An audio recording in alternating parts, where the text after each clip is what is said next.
Dakulan ba yan nagparaoro nga sa akin kung pera ko nun piga kita ko sa Facebook. Sabi ko, wala man ako masyadong piga kita sa Facebook. Hindi man ako nagpasulo ning tultul si Meta. Sabi nung iba, kadiguan man nga ya. Nadakulan na nga yan views mo. Hindi ka pa ngayon mag-sweldo. At ano ka pa? Sa mga mapatubod mo.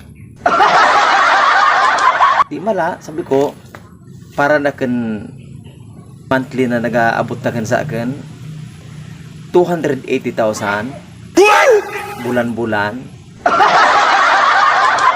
O ta, tinalikodan ako. Oo nga. Nagpisabihan ng matod, hindi na katubod. Wala pa man talaga ako bigay kita sa Facebook, sa kamaturan, wala pa man. Piga-enjoy ko lang po siya. Araman niya sa mga drakilang vlogger na wala naman masyadong kita sa Facebook. Piga-enjoy ta lang ang kuan. Piga-enjoy ko lang. Para maraman ninyo na wala man talaga ako bigay kita sa Facebook ko niya. Una na ebidensya. Una na ebidensya na ura man talaga kita sa Facebook. Tao din nga niya. Toothpaste naman. Bagong sisaryanan.